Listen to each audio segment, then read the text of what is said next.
Maayong pagbalik sa atong channel mga igsoon. Karon atong hisgutan ang 5 ka mga mythical creatures o mga halimaw na dili mawala sa hunahuna sa mga Pilipino, labi na gyud sa ato nga mga Bisaya. Pero una pa ko mapadayon, palihog sa kong pindot sa subscribe button ug i-click pod ang notification bell aron updated mo sa atong sunod nga mga hisgutanan.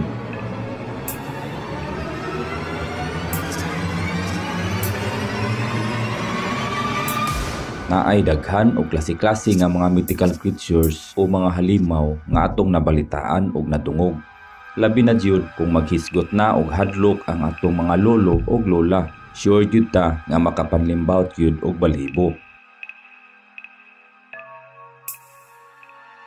Naay 7,100 ka mga isla sa atong nasod ang Pilipinas. Diin ginapuy-an sab sa dili moubos nga 140 ka mga ethnic group o mga tribo. Ug halos ang matag usa niini naay kaugalingon ug unique nga mga istorya nga makapanlimbawt og balhibo.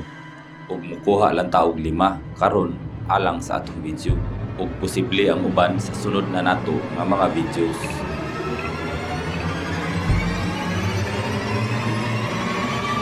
Ug ang usa sa atong listahan mao ang manananggal.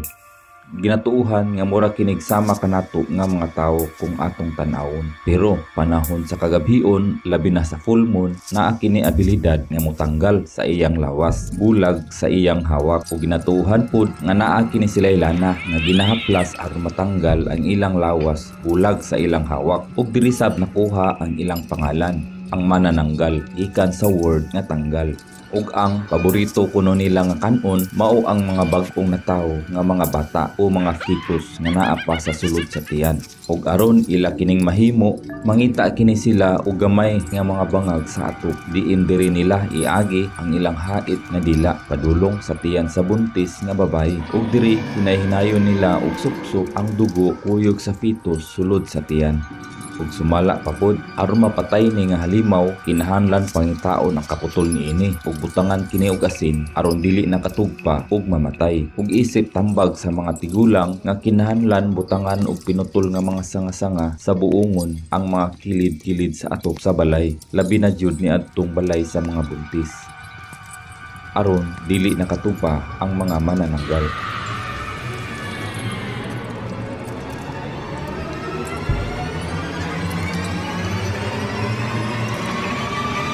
Ang sunod sa atong listahan mao ang tikbalang. Ug sumala pa sa istorya nga ang tiil niini tiil sa kabayo ug ang lawas niini lawas sa tawo ug ang ulo sab sa kabayo.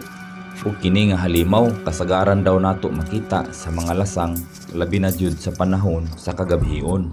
Ug kasagaran magpakita kini siya ni adtong mga tawo nga nangasaag sa lasang, labi na jud kung magsaba-saba kini nga moagi.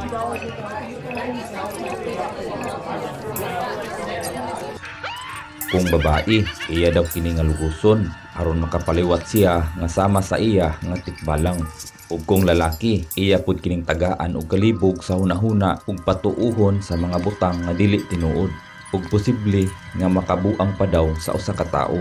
Ug sumala pa pod aron malikayan ang pag-atake sa mga tikbalang sa kalasangan, kinahanglan nga mohangyo kini nga matinahuron nga moagi. Ug kinahanglan sab maghilom kini ug kung mubati na og kalibog ang tawo, kinahanglan lang niyang balihon pagsuot ang iyang sanina.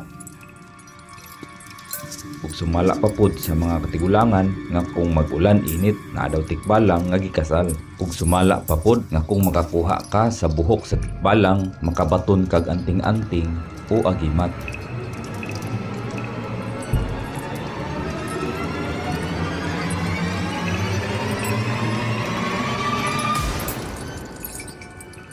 Ug ang ikatulo sa atong listahan mao ang tiyanak. Sumala pa sa mga istorya nga ang mga tiyanak, mga bata daw kini nga namatay nga wala pa makadawat sa sakramento sa bunyag.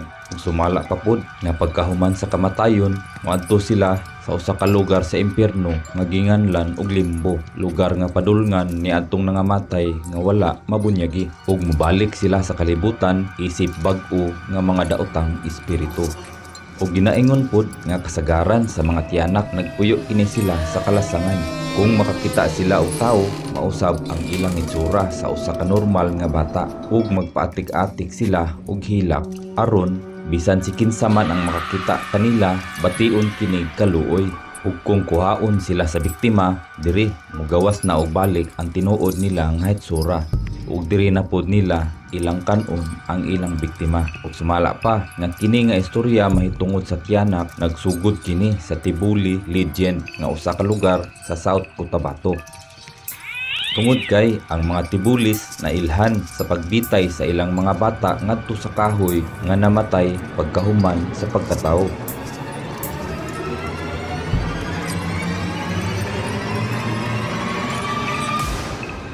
Ug ang ikaupat sa atong listahan mao ang Bakunawa. Usa ka serpente nga binuhat o ginatuuhan nga usa kini kadambuhala nga bitin o equivalent sa Chinese mythology nga mao ang dragon. Ug sumala pa pod nga ang Bakunawa ang hinungdan kung nganong naay eclipse nga mahitabo. Ug sumala pa pod sa mitolohiya nga naa nagpuyo sa pinakalalom nga parte sa dagat sa kalibutan ang Bakunawa. Ug sa panahon sa eclipse mauli lang kuno ang kahayag kung musinggit ang mga tawo nga iuli ang buwan. Ug sumala gihapon sa mitolohiya nga mauli lang kuno ang buwan kung badlongon kini ni Bathala.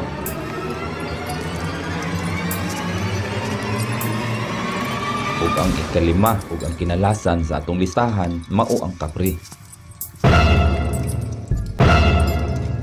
Sumala pa sa mitolohiya nga mura kinig taong grasa nga higante nga naay tag-as nga mga ngipon, tag-as nga mga kuko ug pula nga mga mata ug naa kanunay nga tinustos nga sigarilyo nga walay pagkapalong o ginatuuhan nga ang baho niini makapa-attract sa mga tawo.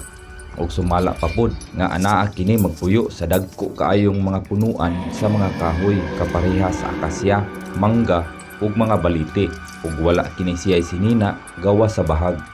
Pero sumala pa pod nga dili kini sila dautan, dili sila mukaon og tao ug gusto lang nila manghadlok og tao, labi na gyud sa mga bata nga dili magpuyo sa sulod sa balay sa panahon sa kagabhion. Ug ingon pa pod sa lain nga mitolohiya nga naa sila'y puti nga bato nga ginadala-dala nga kung makuha kini sa tawo, swerte nga makadawat daw siya bisan unsa ang iyang pangayoon o mga wishes. Ug kung maamigo pud kini sa usa ka tawo, siya lang kuno ang makakita kaniya.